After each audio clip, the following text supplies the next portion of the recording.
Fight fans all over the world, it's Daddy P with Slap Pappy Gorilla. What? Terence Crawford, Errol Spence Jr., and the saga continues. Hey, but does a king really know when to retire? Listen.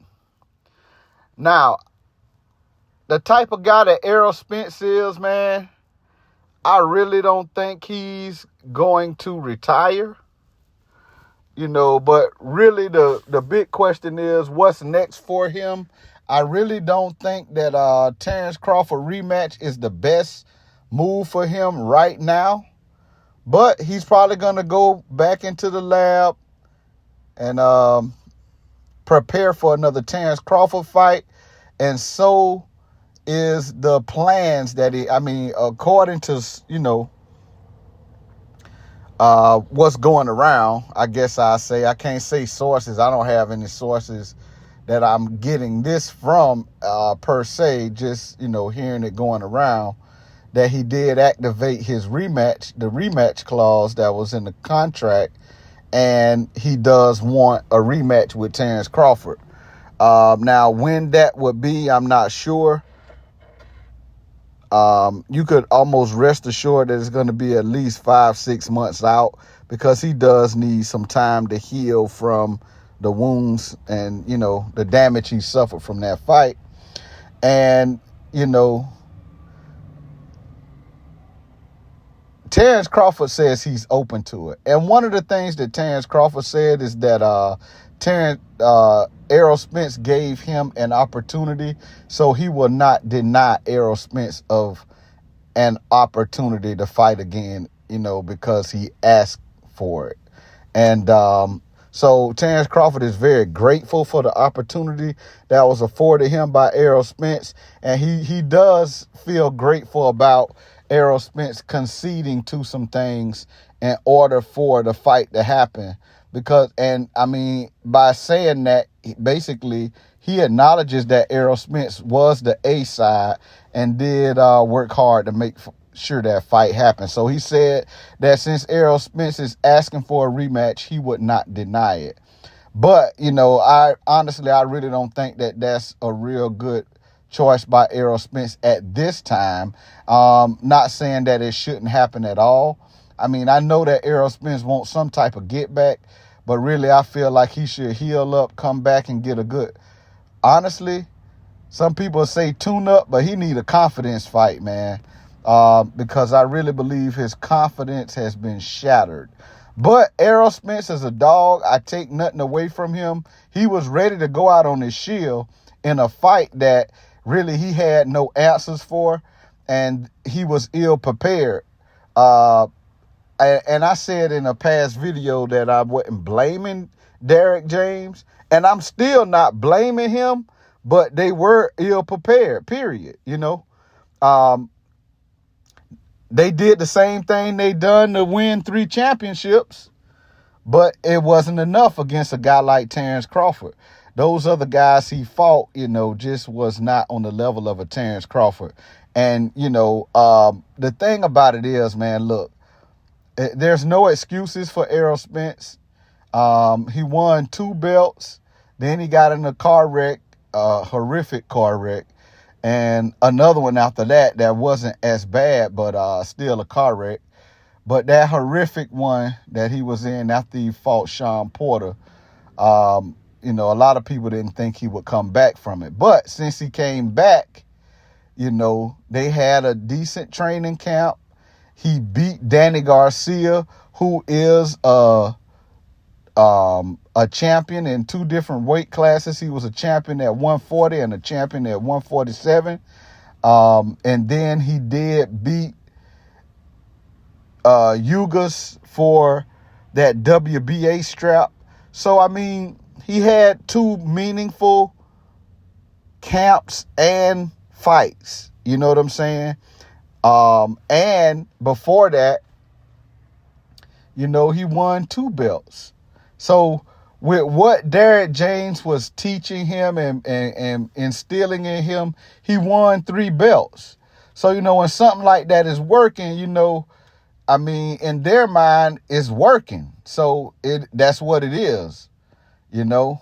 So I guess they really felt that they were okay against a smaller Terence Crawford to go in and do what they've been doing, you know. So that's why I say I'm not blaming Derrick James, but I am saying that, hey, look, they were ill prepared, you know, and then the layoff didn't help either. You know, Errol Spence layoff, you know, he didn't have anything, stay busy or none of that, man. But you know, since he fought Ugas, you know. And the thing about it is, man, look, I really believe that was part of the game plan from Terence Crawford and his team to get started a little earlier than normal, because Terence Crawford usually takes a little while to get his engine revving. And, you know, Errol Spence, their game plan is to run downhill on you, you know, and kind of create, you know, like I say, I think I said in another video, I heard somebody say avalanche. They create an avalanche, man, where they're just coming downhill on you, and it progresses like a crescendo. It gets worse and worse and worse and worse. It builds, you know.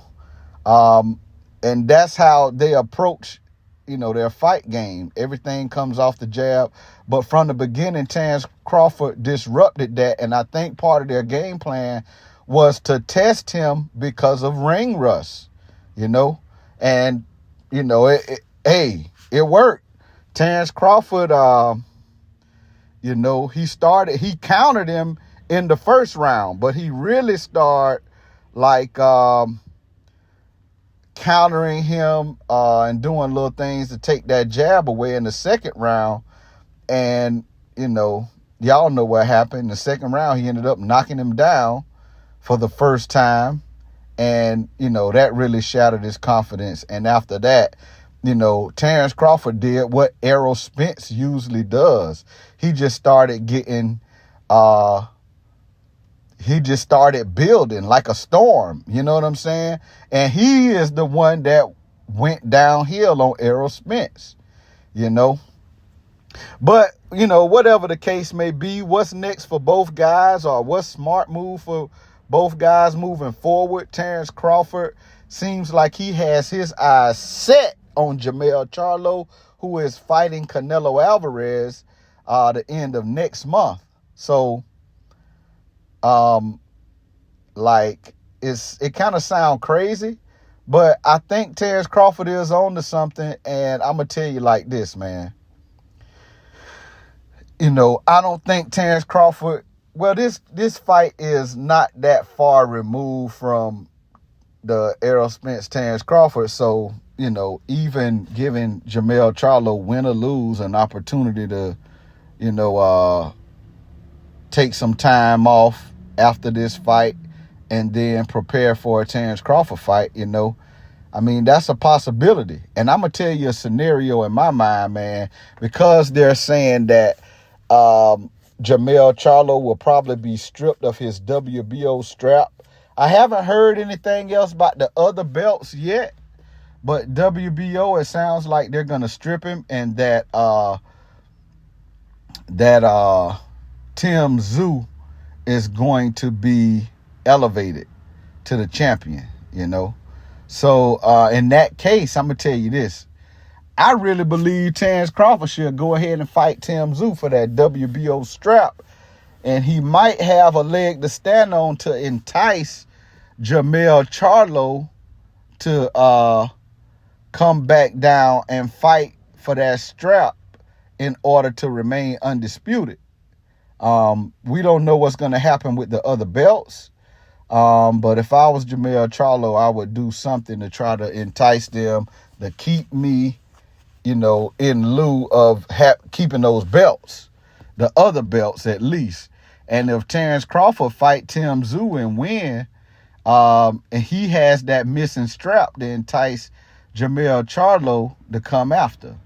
So, you know, I mean, Terence Crawford has a little, you know, some options. And like I said, he could just wait it out and fight him. But, you know, who knows? That I think Terence Crawford really wants to be undisputed in that weight class.